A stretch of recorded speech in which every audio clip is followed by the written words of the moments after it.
Bienvenida, bienvenido a un episodio más de Alto Parlante, tu podcast favorito de política. Como todos los lunes y todos los jueves, ya regresamos con toda la información, todo lo que necesitas saber de lo que está pasando en nuestro querido México, en nuestro México mágico. Entonces, te acompañamos como todos los episodios Arturo Aramburu y Pablo Marín. Que por cierto te extrañamos el jueves pasado, pero Sí, ya caray. estás de regreso. Sí, caray. Todo excelente. Lo haces muy bien tú solito, por cierto. Ay, gracias. Pero siempre el equipo funciona mejor. Y hoy tenemos también información interesante de otras partes del mundo. Fíjate que, a ver, en México acaban de detectar que la cepa de la India, que ahorita, de hecho, en la India llegaron a detectar más de 400,000 casos en un día y tuvieron más de 3,690 casos de muertos en un solo día. Pues resulta que en México ya se detectó una persona con esta variación de la cepa. Por lo tanto, pues hay que seguirnos cuidando. Sí. Hay que seguir pues teniendo todas las precauciones, cubrebocas en mano.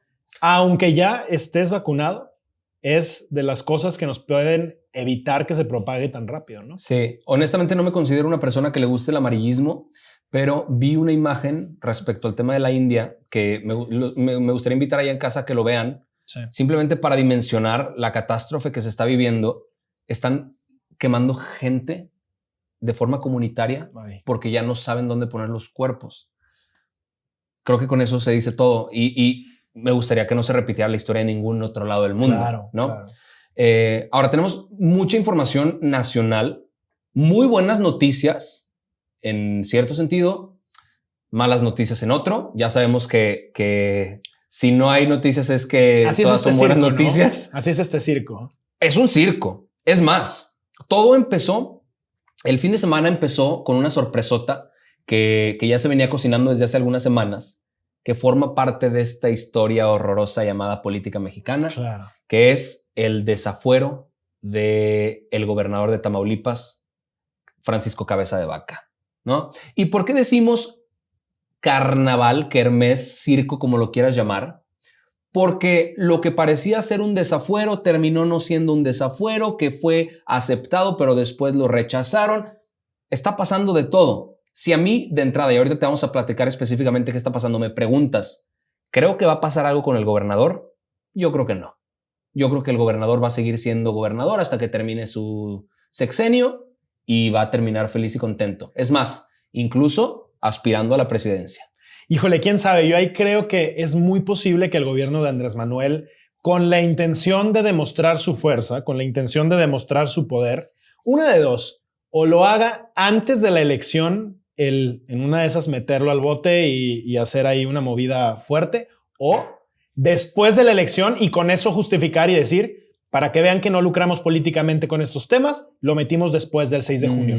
Yo creo que, a ver, sí hay muchos indicios en donde a Cabeza de Vaca lo están vinculando de una manera muy rotunda, muy fuerte. Sí, no son noticias nuevas, en eso estoy de acuerdo. No son sospechas que ya vienen arrastrando varios años. Pero definitivamente son cosas no menores. O sea, no son cosas con las que con un amparo podría salir y mantenerte muy tranquilo. No son cosas menores. No, pero ¿dónde está el truco? Y le platicamos a la gente qué fue básicamente lo que sucedió. Después de semanas en las que se gestó el tema, que se supo que había una investigación de la fiscalía y demás, en la Cámara de Diputados, en San Lázaro, se votó si se aprobaba o no el desafuero. Correcto. O sea, quitarle la protección, el fuero que tienen todos los funcionarios públicos de altos mandos, quitárselo para que se le pudiera juzgar. En la Cámara de Diputados se votó a favor. Hubo obviamente varios partidos que votaron en contra. La mayoría fue a favor y se aprobó este criterio de desafuero. ¿Qué tenía que pasar constitucionalmente? ¿Qué dice la Constitución?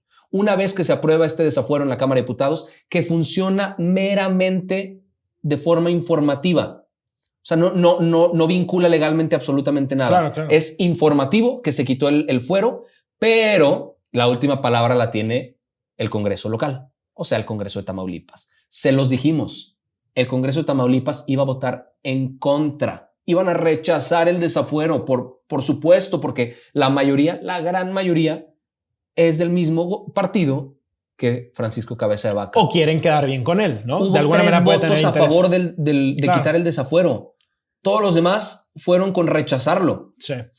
En fast track, pasó rapidísimo la moción, se rechaza ¿Qué va a pasar ahora? La Cámara Federal dice que sí, la Cámara Local dice que no. Pasa a la Suprema Corte.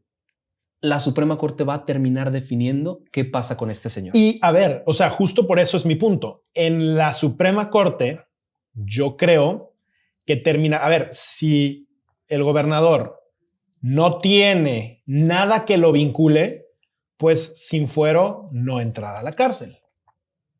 Si el gobernador tiene algo que lo vincule, pues sin fuero irá a la cárcel. Entonces, creo que lo lógico sería, sí, quitémosle el fuero, vamos a ver qué pasa. Y ahora, sería algo inédito en nuestro país ver a un gobernador en funciones entrar a la cárcel. Si no los vemos ni siquiera ahora, cuando ya salen. Recordemos lo que pasó con Andrés Manuel. Le querían hacer lo mismo. Le hicieron lo mismo. Le hicieron lo mismo. ¿Qué le pasó? Lo impulsaron políticamente más que nunca. Andrés Manuel es quien es hoy en gran medida por el desafuero que promovieron en su contra. Difiero. Yo creo que es una de las cartas más fuertes que tiene él hoy para sentirse en contra del sistema y para decir que es una opción distinta. Quien pagó en su momento la multa para sacarlo de la cárcel cuando en su momento lo metieron a la cárcel fue el Partido Acción Nacional. Justo ahí creo que le quitaron parte de... al final vamos a ver. Considero que va a pasar lo mismo con Cabeza de Vaca. El tiempo dirá y le dará a alguno de los dos la razón. Ahora, último punto respecto a esto. Qué bueno que exijan el desafuero de Cabeza de Vaca. Nosotros en Altoparlante decimos, si alguien violó la ley, si alguien incumplió lo que se dice en nuestro código penal, que se le desafuere y que se le castigue, que se le juzgue. Ahora, falta exigir también el desafuero de Bartlett. Falta exigir el desafuero de Salgado Macedonio. Falta exigir que se investigue a Pío López Obrador, a Felipa Obrador y al resto de innombrables que se nos olvidaron bien rápido. Claro. Sí, ¿todos parejos o todos rabones? Justo. Yo creo que la ley mexicana debe ser ejercida para todos por igual. Si eres el hermano del presidente o del gobernador, igualito que si eres el gobernador o que si eres incluso un juez. Sí.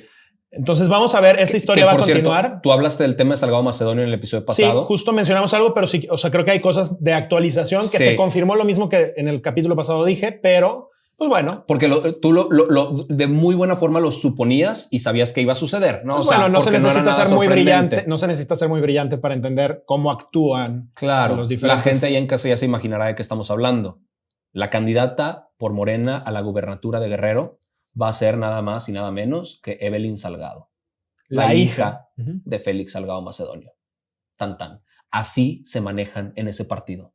Así están sucediendo las cosas en Guerrero. En todos los partidos terminan haciendo... O sea, yo ahí sí creo que no es solamente Morena. Todos los partidos están persiguiendo la misma y todos los partidos han hecho esto mismo que está sucediendo ahorita. Poner a alguien que represente una Juanita, que represente un nepotismo y que al final termine siendo la misma estructura partidista con los mismos de siempre, nada más con otro nombre, ¿va? O sea, es la misma cosa de siempre. Esta es la democracia mexicana. Ahora, otro de los temas que me parece muy interesante, y esto sí me parece preocupante, no dentro de las buenas noticias que ahora sí me encantaría tenerles. Pues resulta que la educación en México no solamente está suspendida por la pandemia, no solamente los niños están suspendidos porque el sistema no les ha logrado proveer educación de calidad por todas las carencias que se tiene, sino que además ahora se quiere poner en pausa el rumbo de la educación en México. Resulta que la prueba PISA, que recordarás que es una prueba que se hace en diferentes países, en la mayoría de los países en vías de desarrollo o desarrollados, las principales economías, básicamente lo que hace es medir cuáles son las aptitudes, los conocimientos, los aprendizajes de los niños de 15 años. Y con esto, la Organización para la Cooperación y Desarrollo Económico de alguna manera genera propuestas de qué necesitaría mejorar, cómo están los ranqueos en los diferentes países que los están midiendo. México, desde el 2000 que inició esta prueba, ha participado de manera activa y todos los países que han participado lo han hecho de manera ininterrumpida. Pues en México resulta que acaban de suspender la prueba y es la primera vez que un país en el mundo decide tomar una decisión de este tipo. A mí me asusta porque resultará entonces en obviamente empezar a afectar las relaciones con la Organización para la Cooperación y Desarrollo Económico, en donde en una de esas nos sacan de este convenio que representa muchísimos convenios y diferentes cosas. Claro, ¿qué quiere decir a grandes rasgos? Que México no quiere medir cómo nos está yendo en educación. Ahora, mi pregunta hacia ti es, ¿por qué crees que México no quiera medir cómo nos está yendo en educación? Porque probablemente los programas educativos están en deterioro. Correcto. Porque nos está yendo peor. Porque no queremos ser el hazmerreír internacional. Preferible, mira, le tapamos aquí los ojos a la situación y no nos ahogamos solitos adentro. Exactamente. O sea, yo creo que una de las banderas, y la gente en casa recordará, una de las banderas de Andrés Manuel mientras quería ser presidente era: la reforma educativa va para atrás, se cancela. Era una reforma educativa que básicamente lo que proponía era actualizar a los maestros, hacerles evaluaciones. Fíjate. Se armó la broncototota, sí es cierto. ¿Te acuerdas? Claro. O sea, una de las cosas era que esta prueba, esta reforma, lo que hacía era hacerle pruebas a los profesores. Claro. Y entonces de esta manera decir, oye, este profesor no es apto para impartir esta materia. Pues como obviamente es algo que incomodaba a varios del magisterio, Andrés Manuel les puso en bandeja no de plata, de oro, la reforma y fue para atrás. Sí, que el resultado final fue que los profesores no podían ser suspendidos si no pasaban las pruebas. Claro. Es más, que era discriminatorio aplicarles pruebas para ver si sus capacidades eran aptas. Recordemos quién está al frente de una cantidad enorme de maestros, el Bester Gordillo. Entonces, está todavía. Por supuesto que está. Entonces, de cierta manera fue como que regresar favores políticos a los que lo apoyaron en algún momento. Correcto. ¿No? Qué lamentable. Qué es algo que yo creo que, a ver, hoy la OCDE dice, nos preocupa muchísimo porque esto querría decir que otras cosas pueden venir encima. El titular de la OCDE es mexicano, ¿no? Claro, José Ángel Gurría. Y obviamente para él es un tema, a ver, es un priista, ¿eh? O sea, fue muchísimo tiempo José Ángel Gurría fue priista. Aún igual, así, independientemente del partido, correcto. Esto es un tema y un punto que es irrefutable. O sea, no creo que tenga nada que ver. José Ángel no va a jugar toda su carrera por simplemente quererle tirar a la 4T. Esto es un hecho en donde la decisión radicó en la 4T. Mala noticia esa, pero creo que hay algo que celebrar en este episodio y es una noticia de la que lamentablemente no vi tanto movimiento en redes, probablemente porque se refiere a un tema que hasta ahorita es un tema casi tabú. O sea, es un tema medio difícil de hablar, medio difícil de comunicar y medio difícil de mediatizar. Y se refiere básicamente a la menstruación. Sí. ¿No? Y a mí me parece, me pongo de pie para aplaudir lo que sucedió en la Cámara de Diputados, porque es un problema que incluso yo acepto que no había dimensionado hasta que se puso en los titulares. Y por eso me atrevo a comunicarlo aquí, porque creo que vale muchísimo la pena. Es la ley de menstruación digna. Y allá en casa te preguntarás, ¿qué carajos quiere decir esto? ¿Cómo se está hablando de menstruación en la Cámara de Diputados? Claro, ¿por qué el Estado se mete con temas tan personales? ¿No? Sí, y ahora se votó unánimemente. Sorprendentemente, siempre se andan peleando en la Cámara. Esto se votó con 432 votos a favor, 0 en contra. Los demás no estaban, pero 0 votos en contra. O sea, todos, independientemente del partido que representaran, dijeron esto es completamente necesario. Reformaron el artículo 114 de la Ley General de Educación. Fíjate, estamos hablando de menstruación, pero se reformó el tema de la educación. ¿Por qué? Porque en México hay un hecho sumamente lamentable.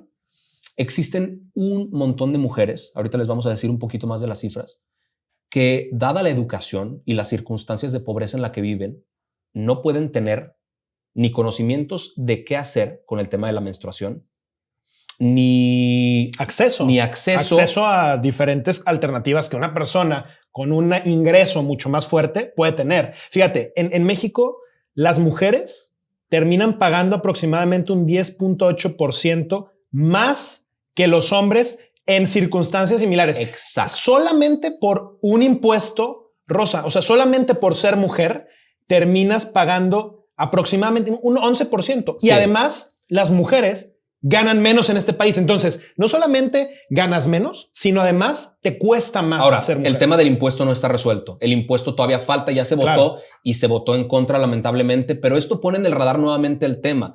Hay muchísimas mujeres en pobreza menstrual, se le llama. ¿Qué quiere decir esto? Que sus circunstancias de vida no les permiten tener acceso a artículos de higiene para la menstruación, no les permite tener instalaciones ni para lavarse las manos o para desechar los residuos, no les permite tener educación sobre qué hacer y cómo hacerle para pues, subsanar estos temas. ¿Qué pasa con estas mujeres? Faltan a la escuela, claro, faltan a trabajar, se gastan el 5% de su ingreso anual en artículos y si no tienen dinero, simplemente pues, recurren a papel higiénico o a algo que no es ni siquiera suficiente. No es salubre para hablar de casos, este tema. ¿No? Uh-huh. El 62% de las niñas en México no tienen educación sexual de calidad de este tipo. El 42% de las mujeres han faltado a la escuela o al trabajo por pena, porque no saben qué hacer con este tema. ¿Qué se votó? Que sea gratuito en las escuelas los tampones, las toallas femeninas, las copas menstruales y que se les enseñe a las niñas sobre el uso de estos artefactos, de estos insumos de higiene. Una mujer consume 360 toallas al año. Son 720 pesos anuales alrededor, más o menos. Si tienes un salario mínimo, no te alcanza. No, por supuesto que no te alcanza. No tienes para comprar estos artículos. Y si vemos que 4 de cada 10 mujeres en México viven en pobreza, es una política pública que desde hace muchísimo tiempo tuvo que haber sido resuelta. Claro. Significa que 4 de cada 10 mujeres no tienen derecho a menstruar. Se convierte en un lujo y en un privilegio de clase. Entonces, el votar esto lo hizo nuevamente o empieza a poner el piso mucho más parejo en el sentido de que esto es un derecho. Y lo que dijiste del impuesto. ¿Por qué se pone un impuesto sobre un artículo que discriminatoriamente, porque fue únicamente por condiciones biológicas las que le hizo a todas las mujeres tener que pagar un impuesto de este tipo? O sea, el 50% de la población mexicana lo paga, el otro 50% no. ¿Solo por ser mujer? Solo por ser mujer. ¿No? Uh-huh. Eso es discriminador. Y esto está ahorita todavía en el radar. El IVA cero todavía se tiene que volver a votar. Seguramente va a suceder. Y esto es el primer paso para regresar a eso. Sin duda, yo creo que es una evolución hacia algo muy natural que debería... O sea, si lo piensas, es muy, muy lógico que esto suceda. O sea, necesitamos obviamente poner el piso parejo. Sí. O sea, esto no puede ser una razón por la que una niña deje de ir a la escuela y siga rezagándose todavía más que sus compañeros varones que no tienen este tipo de cosas. Exactamente. ¿No? Yo la verdad es que lo considero un gran logro. Ojalá que estos temas no terminen siendo vetados. Aquí yo creo que uno de los principales enemigos de este tipo de temas ha sido el Partido Acción Nacional. O sea, específicamente hablando sobre temas de cómo educar sexualmente de una manera adecuada. O sea, no hablemos de florecitas y abejitas, carajo. Hablemos de las cosas reales que los niños a los 16 años en los ranchos están viviendo, a los 14 años. Estamos hablando de cosas que ya suceden, aunque queramos taparnos los ojos, aunque la iglesia quiera venir a evangelizar con temas que no saben, no entienden y no son quienes para educar. Necesitamos educar a nuestros hijos para que la sociedad pueda evolucionar de una manera más pareja, más justa y más equilibrada. Ahora, ojalá todo lo que se votara en la Cámara de Diputados fuera así de positivo. Se votó también la ley Hertz, la ley sobre el fiscal, ¿no? Se reformó toda la ley general de la fiscalía. Y pues las noticias en ese sentido no son buenas. A ver, México es un país que tiene más de 4,000 fosas clandestinas, 85,000 personas desaparecidas y todas esas víctimas, después de la votación de la semana pasada, pues les dijeron, no nos importa, nos olvidamos de ti y te abandonamos. Básicamente te traicionamos. Nada más si lo queremos resumir muy rápido, ¿qué va a pasar? Eliminaron la participación ciudadana para la designación de fiscales. La fiscalía, escucha esto, la fiscalía ya no tiene que elaborar planes de investigación ni proporcionar información a las familias de las víctimas. No tiene que garantizar asistencia a las víctimas. La Guardia Nacional va a participar en las investigaciones. Le permite a la Fiscalía solicitar a todas las compañías de teléfonos información de geolocalización de cualquier persona sin tener que llevar ningún documento para solicitarlo. Claro.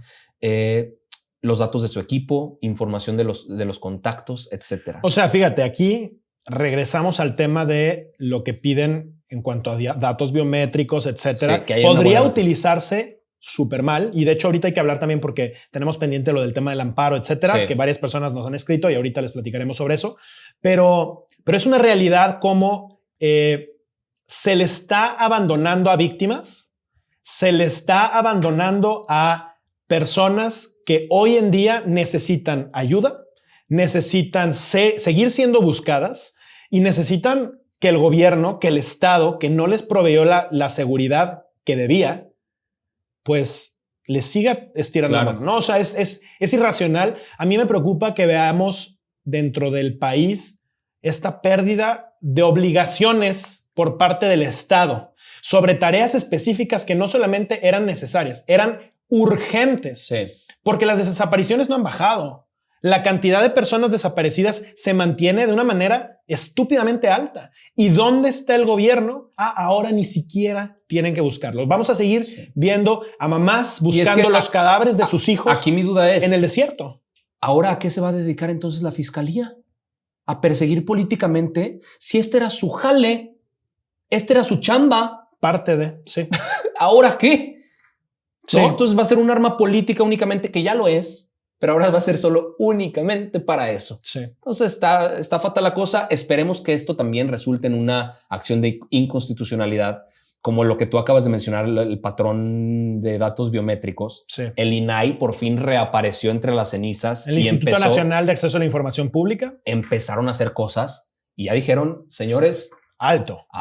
Y pusieron, o sea, procedieron con una acción de inconstitucionalidad frente a la Suprema Corte de Justicia. ¿Qué significa esto? Que probablemente ni siquiera vayas a necesitar ampararte, porque la ley se puede ir para atrás. Entonces, para los que nos han estado preguntando, porque fíjate, para las que nos han estado preguntando, porque son mayoría de mujeres, me parece increíblemente fregón que haya tantas mujeres interesadas en estos temas. Tenemos ahora esto en pausa. No queremos hacerte hacer un lío y una cantidad de procesos que probablemente ni siquiera es necesario. Muy probablemente lo que va a pasar es que esto se va a frenar desde arriba y no tengas que hacer absolutamente nada.